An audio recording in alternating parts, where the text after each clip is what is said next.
भगवान बड़ी फुर्सत से तुहरा नैना लड़ल बत आगे बढ़ल के रख मैडा नहायबा मसीन। So hey guys, welcome back to my YouTube channel और मेरे चैनल पर आप सभी का हार्दिक हार्दिक स्वागत है। दोस्तों देखिए, आज हम जो है कि एक ब्लॉग वीडियो बनाने के लिए इस बगीचे में मतलब आए हैं और जो है कि और माध्यमा जो सामुदायिक स्वास्थ्य केंद्र है वहाँ पर आए हैं और वहीं पे हमको मिले हैं हमारे बहुत अजीज परम मित्र जो है महेश दीवाना जी।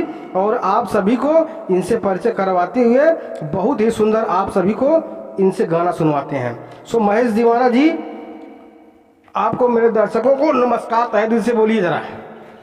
जितना हमारे दर्शक दोस्त फैन हमारे जितना भी है भाई, सबसे दिल से प्रणाम। और हमारे चैनल भैया का जो है शर्मा ई कॉमेडी वीडियो, और इस चैनल को आप प्यार दुलार दीजिए, देते रहते हैं। और हमको बड़ी खुशी होती है कि जब हम गाना इस चैनल से छोड़ते हैं तो देखते हैं तो बहुत खुशी होती है। जब कमेंट पढ़ते हैं, लाइक देखते हैं तो बहुत अच्छी खुशी मिलती है। इसलिए हम आकर के इनके चैनल पे अपना गाना पवन भैया का छोड़ते हैं। और हम कैसे गाते हैं आप लोग कमेंट करके जरूर बताइएगा दोस्तों। सो दोस्तों, मैं बता देना चाहता हूँ आप सभी से, ये पवन सिंह का बहुत बड़का फैन है और सेम टू सेम पवन सिंह के आवाज़ में ही गाना गाते हैं। और आप लोगों ने इनके फेसबुक पर पवन सिंह के साथ में और अक्षरा सिंह के साथ में आप लोग देखे होंगे। तो दोस्तों, ये बहुत बड़का फैन है पवन सिंह का और पवन सिंह के हूबहू आवाज़ में गाते हैं। तो और दीवाना जी, थोड़ा सा और अपना इंट्रोडक्शन दे दीजिए कि आप कहीं काम किए हैं, जैसे फिल्म वगैरह और एल्बम में काम किए हैं। काम तो भैया आप ही मेरा गाना भी लिखते हैं और लिखे भी हैं, और मेरा गाना भी हिट हुआ है, मगर हिट होने से तो दोस्तों, मैं बता देना चाहता हूँ, मैं एक छोटा सा यूट्यूबर हूँ और कहीं न कहीं जो छुपे हैं छोटे छोटे कलाकार, मैं इनको जो है कि फ्रेंड पे लाना चाहता हूँ। जैसे कि आज बहुत बड़े स्टार जो हो चुके हैं, जिनको यह गुरु मानते हैं, पवन सिंह और खेसारी लाल, तमाम सिंगर हैं। मैंने लोग तो बड़े बड़े लोगों का नाम जुबान पे रखते हैं, तो इसलिए जो है कि इनको हम फिर से लेकर आए हैं आप सभी के पास रूबरू करवाने के लिए। और इनका गाना सुनिए, बहुत ही अच्छा गाना। तो दीवाना जी, आप पवन सिंह का एक बढ़िया का बड़का गाना सुना दीजिए हमारे दर्शकों को, जिससे हमारे दर्शक गदगद हो जाए। क्योंकि आपका वीडियो मैं जब अपलोड करता हूँ यूट्यूब पर तो लोग देखते हैं। तो एक गाना सुनाइए आप। पवन भैया का एक फिल्म है प्रतिज्ञा, और उनके साथ में निरहु भी काम किए हैं उस पिक्चर में। उनका गाना बहुत बेहतरीन लगता है। उस सॉन्ग का क्या नाम है उसको मैं गा करके आप लोग को बीच भेज रहा हूँ। अरे हमरे खातिर तोहरा के दुनिया में भेजवले हैं बड़े हैं। अरे हमरे खातिर तोहरा के दुनिया में भेजवले हैं बड़े हैं। भगवान बड़ी फुर्सत से तुहरा के बनौले बड़े। भगवान बड़ी फुर्सत से तुहरा के बनौले बड़े। उठवा तुहार जैसे भोर के किरमिया, अखिया में प्यार के समाहिल बदुनिया। और बिंदिया बुझला जैसे जैसे चांद सजवले हैं बड़े हैं। भगवान बड़ी फुर्सत से तुहरा के बनौले बड़े।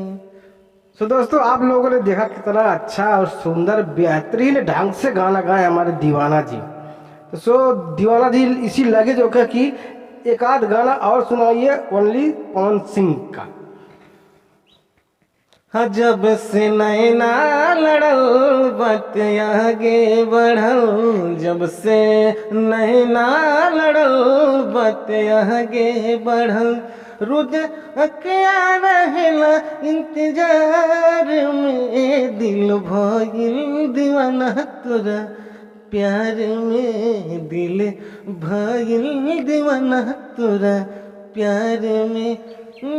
करले शुक्रिया हमें ओहे भगवान से, तुहके बनौले बड़े कवन माटी सन के। हर रूप यही सन बुझला देखी सूरज यही सन बुझला देखी सूरज ला जाला। तोहरा जैसन न केहू संसार में, दिल भइल दीवाना तोरा प्यार में, दिल भइल दीवाना तोरा प्यार में। सो दोस्तों आपने ये भी गाना सुना, दिल भाई दीवाना तोहरा प्यार में। तो बहुत बढ़िया या प्यारा गीत गाए हैं। देखिए व्हाइट टी शर्ट पहने दीवाना जी, और आज भी इत्तेफाक से हम भी व्हाइट शर्ट पहने हैं। तो दीवाना जी आपसे मैं एक कहना चाहता हूँ, चलते चलते कोनो झकझोर देने वाला जो है कि एक गाना सुना दीजिए हमारे दर्शकों को, ताकि हमारे दर्शक बिल्कुल आपसे गदगद हो जाए। कौन सा गाना सुनना है मुझे? गर्मी के दिन बाड़े बाड़ू को मसीन, गर्मी के दिन बाड़े बाड़ू को मसीन, जोका के रख मैडा नहाया बा मसीन, संभारी रख मैडा नहाया बा मसीन। तोहर मुस्की कायल बा दिल हमारो घायल बा, चाले रू रहिया में जब छनकत पायल बा। पेन्ही के चिठिया पिठिया लागेलू हसीन, संभारी रख मैडा नहाया बा मसीन, जोगा के रख मैडा नहाया बा मसीन। बोले लू मुहवा से मत मुसरी टपकेला, भरती अकबारी में मन हमरो तरसेला। किसी ना के सारी तोहके कहे नमकीन, किसी ना के सारी तोहके कहे नमकीन, जोगा के रख मैडा नहाया बा मसीन, संभारी रख मैडा नहाया बा मसीन। तो दोस्तों चलिए चलते चलते आप सभी को नमस्कार, जय हिंद जय भारत बोलते हैं। दीवाना जी फिर मिलेंगे किसी नेक्स्ट वीडियो में, तब तक दोस्तों से आशीर्वाद ले लीजिए। बोलिए नमस्कार, जय हिंद। मेरे भाई तो दोस्तों नेक्स्ट वीडियो मिलते हैं। धन्यवाद आप सभी।